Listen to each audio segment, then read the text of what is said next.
तुम्ही तुमचा उद्या मिळवला आहे का? आता हा प्रश्न ऐकायला तर खूप सोपा वाटतो नाही का? पण थांबा, ह्या एका प्रश्नात खरं तर आपल्या अख्ख्या जगण्याचा सार दडलेला आहे. आज आपण एका अशाच कवितेबद्दल बोलणार आहोत, जी आपल्याला जणू आरसाच दाखवते.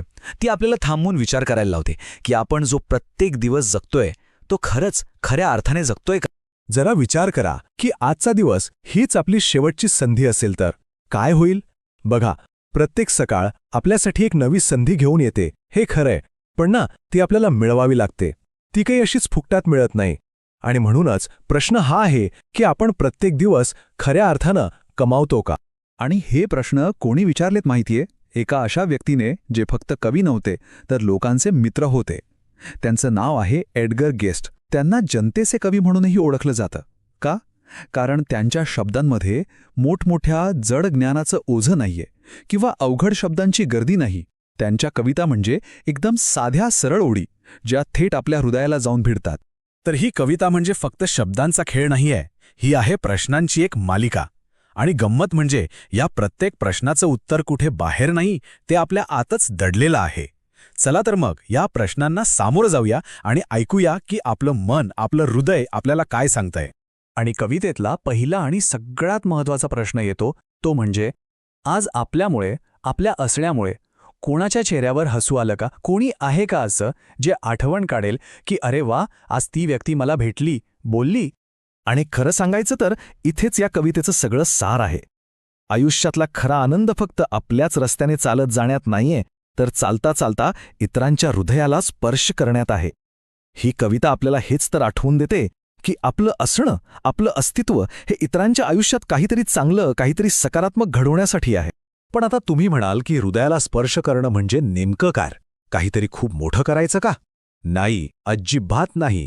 हे आपल्या रोजच्या छोट्या छोट्या गोष्टींमधनं, आपल्या बोलण्यातूनच घडतं. आणि याच लहान सहान गोष्टी आपल्या दिवसाची खरी किंमत ठरवतात. बघा, इथे कवी दोन प्रकारच्या हॅलो म्हणण्याची तुलना करतायत. विचार करा, वाटेत एखादा मित्र भेटला तर आपण त्याला अगदी आनंदाने, उत्साहाने भेटतो का? की फक्त एक वरवरचं कोरडं हाय हॅलो करून गर्दीत पुढे निघून जातो? आणि हा प्रश्न आपल्याला खरंच विचार करायला भाग पाडतो की आपण खऱ्या अर्थाने लोकांसोबत जोडले जातोय की मग फक्त नावापुरतं बोलून गर्दीचा भाग बनतोय. आणि खरं पाहिलं तर अनेकदा आपल्याकडून नकळतपणे दुसराच पर्याय निवडला जातो, नाही का? बरं, बोलणं तर झालं, पण आपल्या बोलण्यापलीकडे आपल्या कृती काय सांगतात? कवितेचा पुढचा भाग याच एका महत्त्वाच्या निवडीवर येतो की आजचा दिवस फक्त आणि फक्त स्वतःपुरता होता की इतरांसाठीही आपल्या मनात, आपल्या वेळेत थोडी जागा होती. इथे कवी काहीही आडवळणाने बोलत नाहीत. ते थेट विचारतात की आज आपण पूर्णपणे स्वार्थी होतो का? फक्त स्वतःच्याच कामात, स्वतःच्याच धावपळीत इतके अडकलो होतो की दुसऱ्या कुणाकडे बघायला, साधं विचारायलाही आपल्याला वेळ मिळाला नाही. आणि ही गोष्ट किती सुंदरपणे मांडली आहे बघा. दिवसभरात आपल्याला कितीतरी लोक भेटतात, पण त्या सगळ्यांपैकी किमान एका व्यक्तीला, फक्त एका जीवाला आपण काही मदत केली का? आपला दयाळूपणा मोजण्याचा हा किती सोपा आणि तितकाच प्रभावी मार्ग आहे, नाही का? या ओळींचा अर्थ खूप खोलवर जातो. आपला एखादा चांगला शब्द किंवा आपली एखादी छोटीशी मदत एखाद्या अशा व्यक्तीला पुन्हा उभं करू शकते जिची उमेद, जिची आशा कुठेतरी संपत चालली होती. अगदी सोपं उदाहरण घ्या. आपला एखादा मित्र खूप निराश आहे आणि आपण त्याला फक्त धीर दिला तर त्याच्यासाठी ती गोष्ट खूप मोठी असू शकते. ठीक आहे, मग ह्या सगळ्या आपल्या कृतींनंतर दिवस संपल्यावर मागे काय उरतं? कारण प्रत्येक दिवस आपल्या मागे काहीतरी सोडून जातो, एक प्रकारचा वारसा. आणि कवितेचा पुढचा भाग याच गोष्टीबद्दल आहे की तो वारसा चांगला आहे की वाईट. कवितेत एक खूपच प्रभावी शब्द वापरला आहे, असंतोषाचे व्रण. याचा अर्थ काय? तर आपल्या वागण्यामुळे, आपल्या बोलण्यामुळे इतरांच्या मनावर ज्या नाराजीच्या किंवा दुःखाच्या खुणा राहतात ना, त्याला कवी व्रण म्हणतात. तर मग दिवसाच्या शेवटी आपण मागे काय सोडून जातोय? एक दयाळूपणाची सुंदर पायवाट, जिच्याकडे पाहून लोकांना आपली आठवण येईल आणि ते हसतील? की मग असंतोषाचे ते व्रण, ज्यामुळे कोणीतरी आपल्यामुळे दुःखी होईल? निवड ही पूर्णपणे आपली आहे. आणि मग कवी थेट मुद्द्यालाच हात घालतात.